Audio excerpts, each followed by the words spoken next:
Halo teman-teman, aku mau kasih tahu nih, ternyata dalam berkomunikasi terapeutik ada beberapa hambatannya loh. Yang pertama, ada namanya resistance. Yang kedua, yaitu transference. Yang ketiga, itu adalah counter transference. Yang keempat, ada namanya pelanggaran batas. Dan yang kelima adalah pemberian hadiah. Yang pertama, ada resisten. Resisten merupakan penghindaran verbalisasi yang dipelajari dan juga merupakan upaya klien untuk tetap tidak mengakui kecemasan dalam dirinya dalam rangka melawan atau menyangkal ungkapan perasaan. Faktor penyebab resisten itu ada 3. Yang pertama, perawat berfokus pada diri sendiri, di mana perawat lebih mementingkan kebutuhan dan kenyamanan pribadinya dibandingkan dengan klien. Hal ini menyebabkan klien merasa diabaikan dan tidak bermotivasi untuk berinteraksi. Yang kedua, perawat terlalu membuka diri, di mana perawat membagikan informasi pribadi dan juga pengalaman hidupnya secara berlebihan kepada klien, sehingga membuat klien merasa terabaikan. Yang ketiga, ada trust belum terbina, di mana hal ini hubungan antara perawat dan klien belum terjalani dengan baik. Penyebabnya bisa karena kurangnya komunikasi, kurangnya empati dari perawat, dan juga bisa karena pengalaman negatif klien yang sebelumnya merasa diabaikan oleh perawat sebelumnya.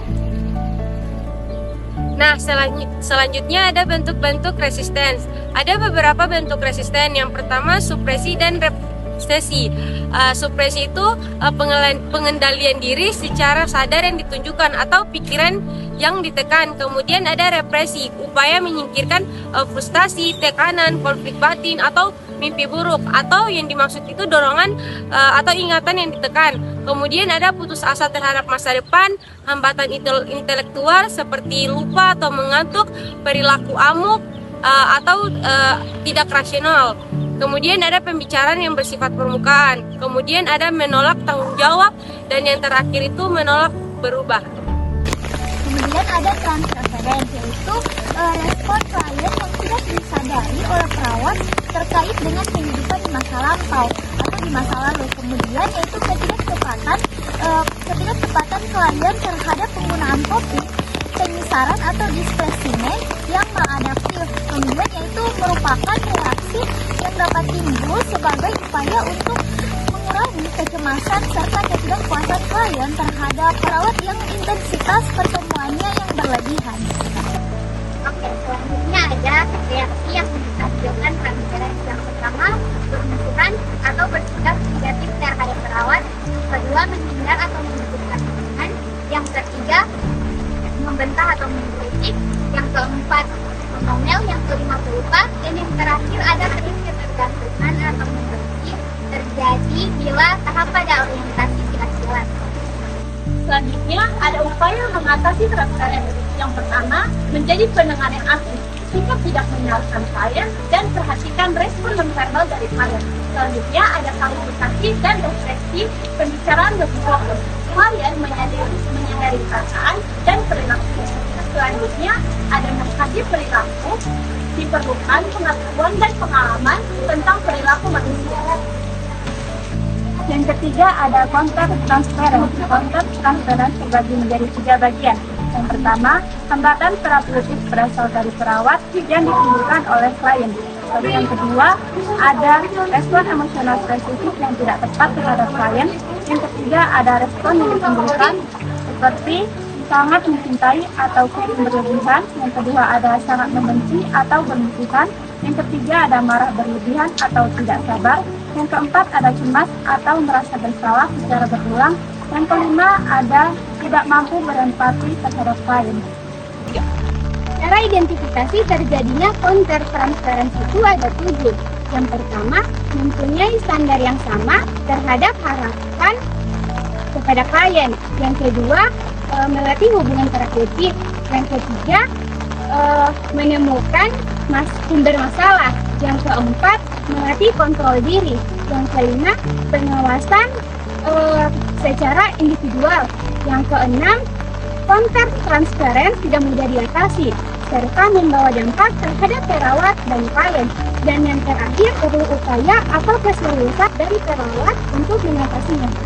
Selanjutnya, pelanggaran hubungan terapeutik. Dalam hubungan terapeutik, peran perawat sebagai penolong klien ataupun perawat harus menyadari batasan ini. Pelanggaran ini terjadi jika perawat melampaui batas hubungan terapeutik jika terjadi hubungan personal. Selanjutnya ialah bentuk pelanggaran. Bentuk pelanggaran ini ada beberapa. Yang pertama ialah menerima ajakan makan di luar atau undangan. Yang kedua ialah menjalin hubungan sosial. Yang ketiga ialah memberikan informasi personal kepada klien. Yang keempat ialah klien mengenalkan perawat kepada anggota keluarga untuk tujuan hubungan sosial. Yang kelima ialah menerima hadiah dari klien.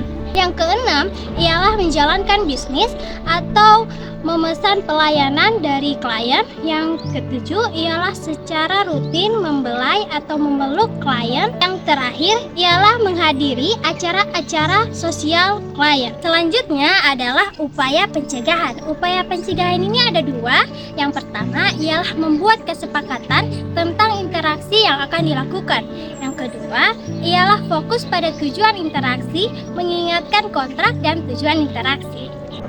Pemberian hadiah ada 4 poin. Yang pertama, bentuk hadiah dapat konkret maupun abstrak. Yang kedua, merupakan masalah kontroversial dalam keperawatan. Yang ketiga, pemberian hadiah pada tahap orientasi, klien dapat memanipulasi perawat. Yang keempat, pemberian hadiah pada terminasi, perawat menunda proses terminasi, pemindahan hubungan sosial atau hubungan personal. Untuk mengatasi hambatan terapeutik ada 4 langkah. Yang pertama adalah tingkatkan perasaan dan dasar pengetahuan tentang hambatan terapeutik. Kemudian yang kedua adalah menggunakan refleksi dan klarifikasi perasaan dan isi. Kemudian yang ketiga adalah kaji kembali latar belakang klien maupun perawat sesuai dengan perilaku yang ditampilkan yang berdampak negatif terhadap proses terapeutik.